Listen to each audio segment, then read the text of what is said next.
بسم اللہ الرحمن الرحیم. ہزاروں لاکھوں کروڑوں درود نبی اکرم صلی اللہ علیہ وآلہ وسلم پر اور آپ کی آل پر.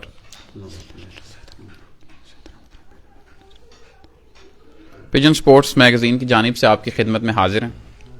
آج جس شخصیت سے ہم گفتگو کرنے جا رہے ہیں میں ان کا شارٹ سا انٹرو آپ کو دیتا چلوں.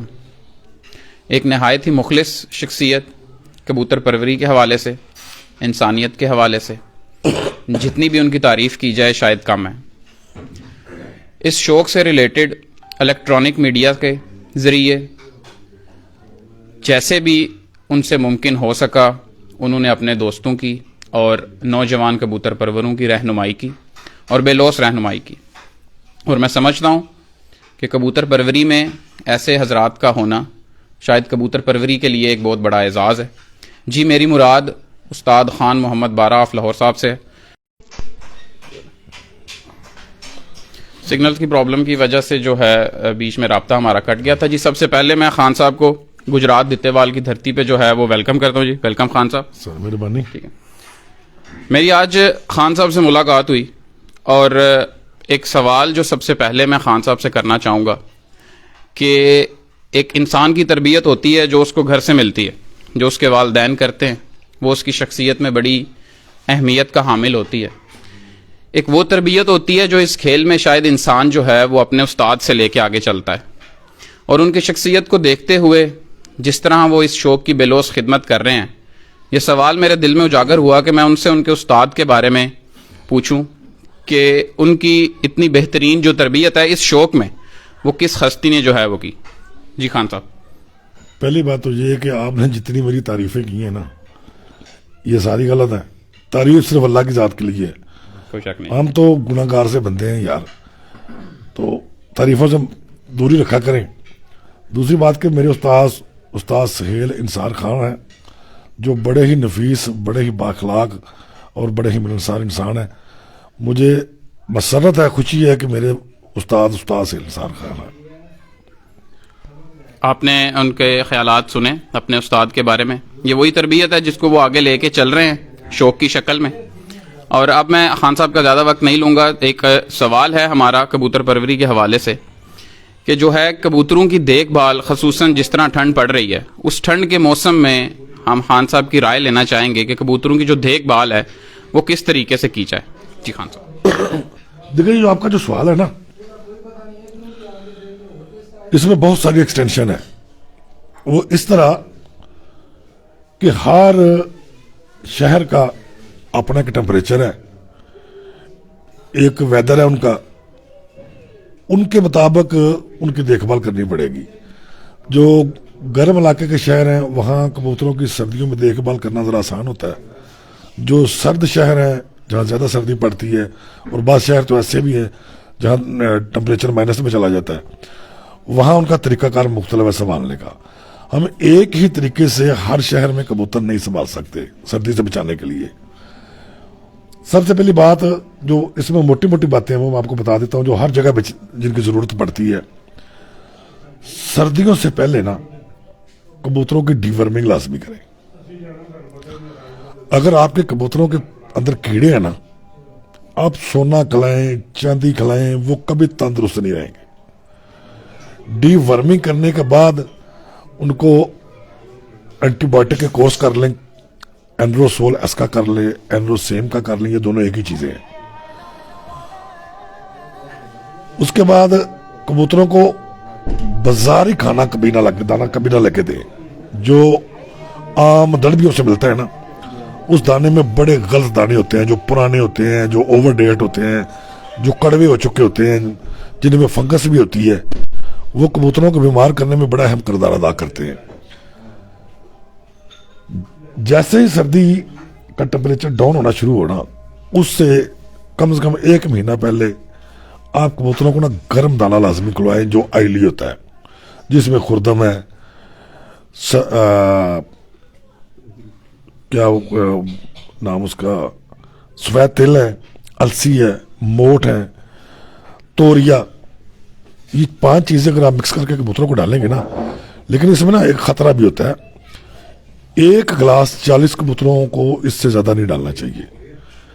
اور اگر جب یہ ڈال رہے ہیں آپ تو جیسے ہی ٹمپریچر 26-27 پہ جائے اس کو فوری بند کر دیں, ورنہ کبوتر سارے ہری پٹی کرنے شروع کر دیں گے اور بیماری کی طرف چلے جائیں گے, کیونکہ بہت ہیٹ دیتا ہے اندر سے. دوسری بات, کبوتروں کو اتنی تعداد میں زیادہ نہ رکھیں کھڈوں کے اندر کہ وہ ایک دوسرے سو نہ سکیں, ایک دوسرے کے لیے مشکل پیدا کریں. وہ کبوتر کبھی بھی تندرست نہیں رہیں گے. دیکھیں جو جانور سٹریس میں رہتا ہے نا, جو ذہنی ٹینشن میں ہے, پریشانی میں, وہ کبھی بھی فزیکلی ٹھیک نہیں رہ سکتا. نہ اس کی خوراک اسے ہضم ہوتی ہے, نہ وہ اچھے طریقے سے سو سکتا ہے, نہ وہ اچھے طریقے سے اس کا بہیو رہتا ہے. دوسری بات, سردی میں کسی بھی صورت مٹی کے برتن میں پانی نہیں ڈالنا چاہیے, کیونکہ جو مٹی کے برتن ہوتے ہیں نا, ان کی تاثیر ہوتی ہے کہ وہ پانی کو ٹھنڈا کر دیتے ہیں. اس کی تاثیر کو اوپر سے سردی اور ٹھنڈا پانی بھی پلا رہے ہیں, ٹھنڈی تاثیر والا, تو وہ بیڑا کر دیتا ہے کبوتروں کا. اور کبوتروں کو فل دروازے بند کر کے کبھی نہیں رکھنا چاہیے. جب بھی دروازوں کے آگے کوئی کپڑا وغیرہ لگائیں, اوپر کم سے کم آدھا فٹ نہ گیپ چھوڑیں تاکہ ہوا کی سرکولیشن ہوتی رہے, وینٹیلیشن ہوتی رہے. اور کوشش کریں اگر فرش گیلے ہو گئے نا, ان کے اوپر کوئی ایسی چیز ڈالیں جیسے پلاسٹک پیرس ہوتا ہے, اس کو ڈال دیں تاکہ وہ خشک ہو جائے. اور پلاسٹک پیرس جو نمی کو چوس لیتا ہے وہ جلدی خشک کر دیتا ہے. جو کھڈوں کے اندر بچے ہیں ان کے اندر اگر جگہ گیلی ہو گئی ہے تو ان کے نیچے بھی پلاسٹک پیرس ڈالیں, وہ فوری طور پہ اس پانی کو چوس لیتا ہے اور خشک ہو جاتا ہے.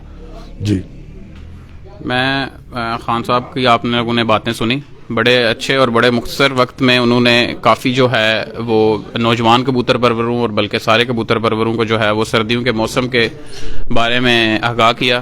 میں خان صاحب کا شکریہ ادا کرنا چاہوں گا کہ انہوں نے اپنے قیمتی ٹائم سے جو ہے ہمیں یہ وقت دیا, اور بڑی شفقت کی. آج میں اپنے والد صاحب کی نمائندگی کر رہا تھا تو میں ان سے پوچھنا چاہوں گا کہ انہوں نے جو ہے وہ میرے والد صاحب لالا عبد الماجد اوان کو جو ہے وہ اس شوق میں کس طرح پایا.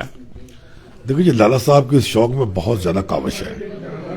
وہ بڑی دیر سے اس شوق کے ساتھ انصاف کر رہے ہیں, اس کی ایڈورٹائزمنٹ کر رہے ہیں, اس میں خدمات انجام دے رہے ہیں. تو ان کے اس کردار کو بلایا نہیں جا سکتا جنہوں نے کبوتر پروری میں اس کو سب کے سامنے لائے ہیں. بلکہ کبوتر پروروں کو ان کا احسان مند ہونا چاہیے. وہ سب شوقینوں کی رپورٹیں ایک دوسرے تک پہنچاتے ہیں. یہ کوئی چھوٹا کام نہیں ہے, بہت اچھا میڈیا سیل وہ چلا رہے ہیں, تو وہ اپریشیٹ کرنے کے قابل ہیں. بہت شکریہ جی. میں آپ کو بتاتا چلوں, میں آج اپنے والد صاحب کی نمائندگی کر رہا تھا اس تقریب میں. وہ اپنی ایک نجی مصروفیت کی وجہ سے جو ہیں وہ اپنے گاؤں میں گئے ہیں, اور میں آپ دوستوں کا بڑا شکریہ ادا کروں گا کہ آپ لوگ ہمارے ساتھ اس تقریب میں بنے رہے. اور ایک بار پھر میں جو ہے وہ خان صاحب کا بہت زیادہ شکریہ ادا کروں گا. آپ کو اور بتانا چاہتا ہوں, میرے بیچ میں مجھے رہ گئی تھی. جی جی جی. جن علاقوں میں ٹمپریچر مائنس میں جاتا ہے نا, وہ سردیوں کی سٹارٹ میں یہ گرم دانا شروع کر دیں اور اینڈ تک ڈالیں. ان کے کبوتر کبھی بیمار نہیں ہوں گے, لیکن شرط یہ ہے کہ کسی کے اندر پیٹ کے کیڑے نہ ہوں. پیٹ کے کیڑے ہوں گے تو کسی کے کبوتر ٹھیک نہیں رہیں گے, نہ سردی میں رہیں گے نہ گرمی میں رہیں گے. اور اس کے لیے میرا کالم لکھا ہوا ہے, وہ آپ لگا دیں اپنے, وہ پڑھیں کیڑوں کو کیسے تلف کرنا ہے کبوتروں کے اندروں سے, کیونکہ بہترین طریقہ وہی ہے. اس کے علاوہ اکثر ہوتا یہ ہے کہ لوگ ڈی ورمنگ کر دیتے ہیں, اسے کیڑے مرتے نہیں. وہ آپ خود کو راضی کر لیتے ہیں کہ جی ہم نے ڈی ورمنگ کر لیا, لیکن وہ فائدہ کوئی نہیں ہوتا. ختم نہیں, وہ کیڑے مرتے ہی نہیں. دیکھیں جو پیٹ کے کیڑے نا, یہ 4 قسم کے ہوتے ہیں. دنیا میں ایسی ابھی تک ایسی کوئی دوائی نہیں بنی جو ایک ہی دوائی سے چاروں مر جائیں. اپنا پاکستان, انڈیا, سری لنکا, بنگلہ دیش, یہاں کے جو کبوتر ہیں نا, ان میں 4 قسم کے کیڑے پائے جاتے ہیں. جو یورپی ممالک کے کبوتر ہیں ان کے کیڑوں کی قسمیں اور ہیں. جو یورپ میں میڈیسن ملتی ہے نا کیڑوں کو مارنے کے لیے, وہ پاکستان میں کبھی یوز نہیں کرنی چاہیے. وہ ان کیڑوں کے لیے ہوتی ہی نہیں. وہ ہم اچھی سمجھ کے لے آتے ہیں, لیکن وہ یہ کیڑوں کی وہ قسم نہیں جن کو مارنے کے لیے وہ بنائے گئے ہیں. ڈی ورمنگ ٹھیک طریقے سے کرنا کبوتر بازی میں بڑا ہی ضروری ہے. اگر آپ ٹھیک طریقے سے ڈی ورمنگ کر لیتے ہیں تو سمجھ لیں کہ 95% بیماریوں سے بچ گئے. جی موٹا موٹا میں بتا دیتا ہوں. آکساویکس لیں, فی کبوتر کو آدھا cc 5 cc پانی ملا کے ہاتھ سے دیں اور 2 دن لگاتار دیں. اس کے بعد جب 12واں دن ہو, 12ویں دن پھر ایک بار یہی عمل دہرائے. آدھا cc آکساویکس